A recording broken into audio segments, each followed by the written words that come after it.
রাধে রাধে। বন্ধুরা, আমরা বড়দের মুখে ছোট থেকেই একটা কথা শুনে আসছি যে জন্ম, মৃত্যু আর বিবাহ এই তিন আগে থেকেই নির্ধারিত করা থাকে। অর্থাৎ এই তিনটি জিনিস ভগবান আগের থেকেই ঠিক করে দেন এবং এর উপরে কারো কোনো হাত থাকে না। কিন্তু এই কথাটা কি পুরোপুরি সত্য? আমাদের অনেকের অনেক সময় মনে এই চিন্তা আসে যে যদি সব কিছুই আগের থেকেই ঠিক করা থাকে তাহলে ধর্ম, কর্ম, পুজো, প্রার্থনা এইসবের কি অর্থ? এই বিষয়ের আসল সত্যটা কি সেটা ভগবান শ্রীকৃষ্ণ স্বয়ং বলেছেন। তাহলে চলুন দেরি না করে জেনে নেওয়া যাক ভগবান শ্রীকৃষ্ণের এক পরম ভক্তের কাহিনী, যার কুষ্ঠিতে ছিল মৃত্যুযোগ ছিল। সেই ব্যক্তির চিকিৎসা করতে গিয়ে ডাক্তার বলেই দিয়েছিলেন তার বাঁচার আর কোনো সম্ভাবনা নেই। বন্ধুরা, আজকের এই ভিডিওতে আমি এমন একজন ব্যক্তির কাহিনী আপনাদেরকে শোনাবো, যার কাহিনী শোনার পর ভগবান শ্রীকৃষ্ণের প্রতি আপনার ভক্তি আর ভালোবাসা দুটোই বেড়ে যাবে। কলকাতার ভিআইপি নগরের বাসিন্দা সুকান্ত বাবু। আজ তার বয়স 82 বছর। যখন তার বয়স মাত্র 36, ডাক্তাররা বলেছিলেন তিনি বাঁচবেন না, কিন্তু তিনি মৃত্যুকে জয় করেছিলেন ভগবান শ্রীকৃষ্ণের অপার করুণার ফলে। সুকান্তবাবুর জন্মের সময় তার বাবা মা এক বিখ্যাত জ্যোতিষীকে দিয়ে সুকান্তবাবুর কুষ্ঠি তৈরি করার পর সুকান্তবাবুর মা বাবা জানান যে 36 থেকে 38 বছরের মধ্যে সুকান্তবাবুর জীবনে মৃত্যুর বিপদ ঘনিয়ে আসছে, যা কাটিয়ে ওঠা প্রায় অসম্ভব হয়ে উঠবে।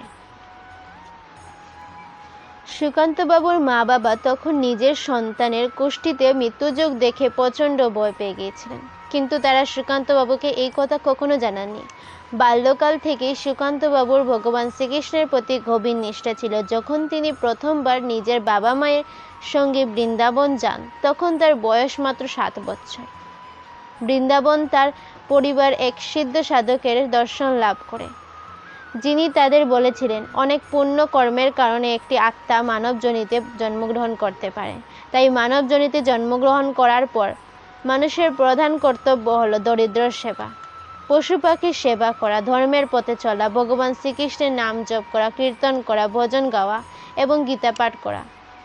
এই রকম সৎকর্ম ভগবান শ্রীকৃষ্ণের আরাধনার মাধ্যমে মানবজনিতে থেকে সম্পূর্ণ মোক্ষ লাভ করা যায়। অর্থাৎ মৃত্যুর পর এই জন্ম মৃত্যুর বন্ধন থেকে চিরকালের জন্য মুক্তি পাওয়া যায়। এই কথাগুলি বালক সুকান্তর হৃদয়ে গভীরভাবে ব্যাখ্যাত করেছিল। বৃন্দাবন থেকে ফেরার পর তিনি নিয়মিত ঠাকুরঘরে বসে মায়ের সাথে ভগবান শ্রীকৃষ্ণের পূজা করতেন। তার বাবা মাকে গীতা পাঠ করে শোনাতেন আর তিনি নিয়মিত ভগবান শ্রীকৃষ্ণের নাম জপ করতেন। ধীরে ধীরে তিনি বয়স বেড়ে ওঠার সাথে সাথেই নিজেই গীতা পাঠ করা শুরু করেন। মন্দিরে যাওয়া, পুজো দেওয়া, ভগবান শ্রীকৃষ্ণের ভজন কীর্তন করা, ভিক্ষুকদের অন্নদান করা তার দৈনন্দিন জীবনে প্রধান কর্তব্য হয়ে উঠল। ছোটবেলা থেকেই সুকান্তবাবু অত্যন্ত মেধাবী ছিলেন। মাত্র 27 বছর বয়সে তিনি প্রথম চেষ্টাতেই ইন্ডিয়ান ডিফেন্স একাডেমিতে একটি চাকরি পেয়ে গেলেন। ছেলের এত বড় চাকরি পাওয়ার সংবাদ যখন তার বাবা মা পেলেন তখন তাদের বুঝতে বাকি রইল না যে ভগবান শ্রীকৃষ্ণের আশীর্বাদে তাদের ছেলে এত বড় চাকরি পেয়েছে। এত বড় দায়িত্ব পাওয়ার সত্ত্বেও সুকান্তবাবু রোজ সকালে স্নান করে শুদ্ধ পোশাক পরিধান করে নিয়মিত মন্দিরে যেতেন, দরিদ্র সেবা করতেন এবং প্রতিদিন অফিসে নিজের দায়িত্ব পালন করার আগে গীতা পাঠ করা তার নৈতিক কাজ ছিল। ভগবান শ্রীকৃষ্ণের প্রতি এমন ভক্তি দেখে তার সহকর্মীরা সবাই বিস্ময়ে হতবাক হয়ে যেত।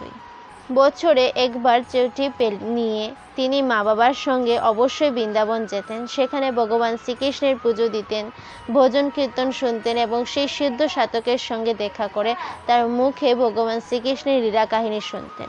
এত বড় চাকরি পাওয়া সত্ত্বেও তিনি জীবনে অহংকার করেননি। যখন তার 32 বছর বয়স হলো তখন তিনি নিয়মিত মন্দির গিয়ে ঠাকুর ঘরের পুজো দেওয়া শুরু করলেন। তার মা বাবার তখন একটু বয়স হয়ে গিয়েছে, তাই তিনি তাদের গীতা পাঠ করে শোনাতেন। কিছুদিন পর সুকান্তবাবু বিবাহের বন্ধনে আবদ্ধ হলেন। তিনি এক কৃষ্ণভক্ত রানীকে বিবাহ করলেন।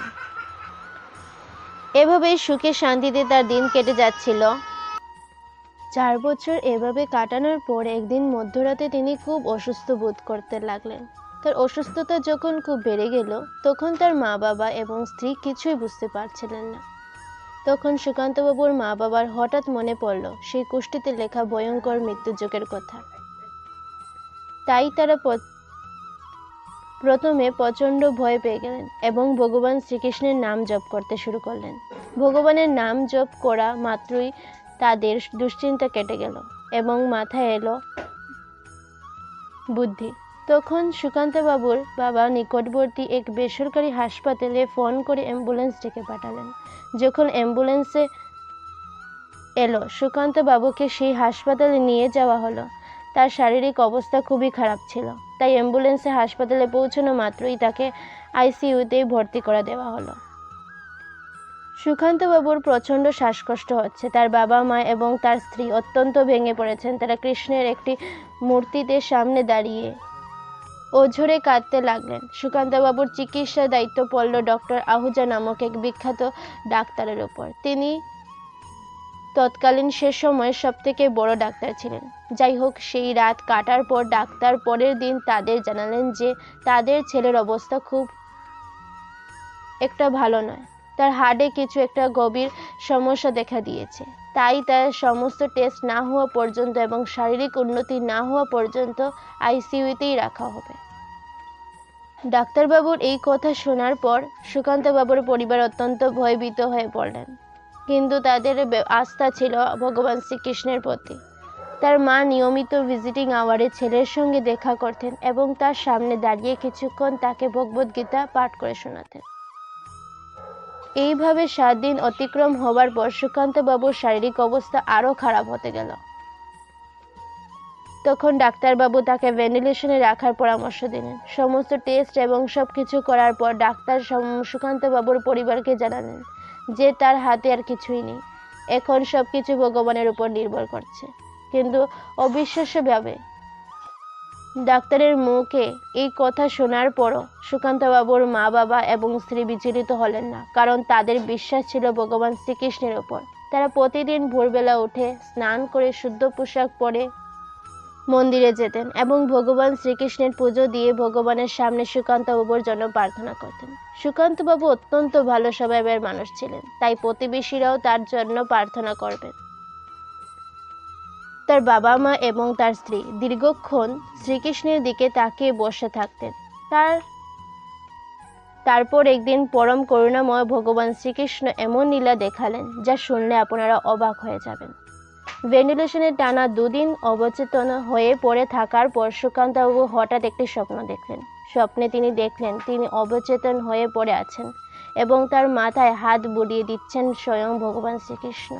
এই আশ্চর্য কথা তিনি সুস্থ হওয়ার পর তার পরিবারকে জানান।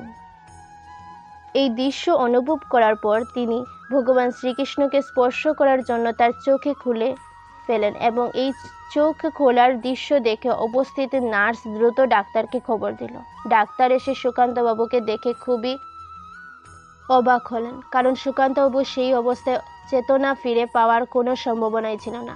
ডাক্তাররা দেখেন সুকান্তবাবু সচেতন অবস্থায় নিজের চারপাশে কিছু একটা দেখার চেষ্টা করছেন। সঙ্গে সঙ্গে তার পরীক্ষা করা হয় এবং সমস্ত কিছু টেস্ট করে জানা গেল যে সুকান্তবাবুর শরীর আগের থেকে অনেকটাই সুস্থ আছে।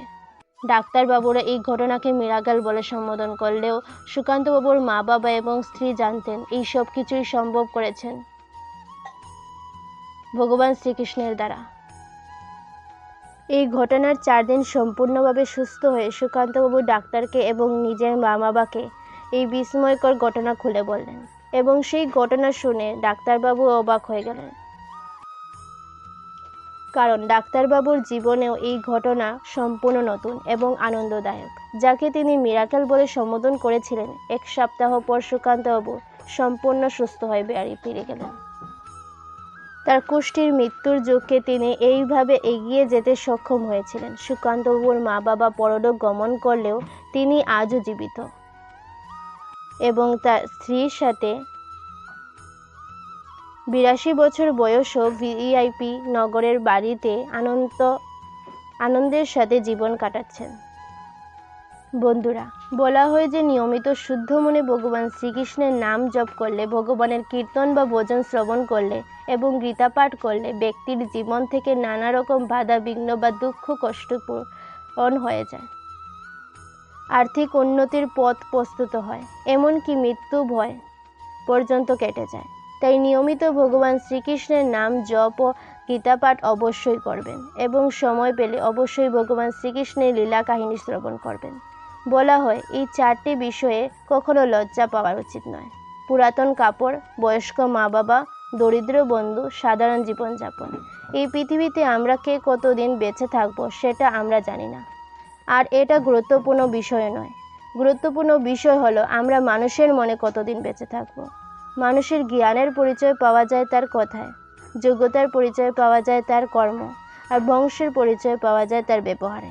যারা বাড়িতে ছোট তাদের কাছে একটাই অনুরোধ যে বাড়ির গুরুজনদের সাথে কিছুটা সময় ব্যয় করো, কারণ ইন্টারনেটে বা গুগলে সব কিছু পাওয়া যায় না। জীবনে আমাদের এত অহংকার কেন? ঘুম ভাঙলে সকাল আর না ভাঙলে পরকাল। বন্ধুরা, এই ভিডিওটি এবং শ্রীকৃষ্ণের এই কাহিনী যদি আপনার ভালো লাগে তাহলে অবশ্যই একটি লাইক করবেন এবং সাথে কমেন্ট করবেন।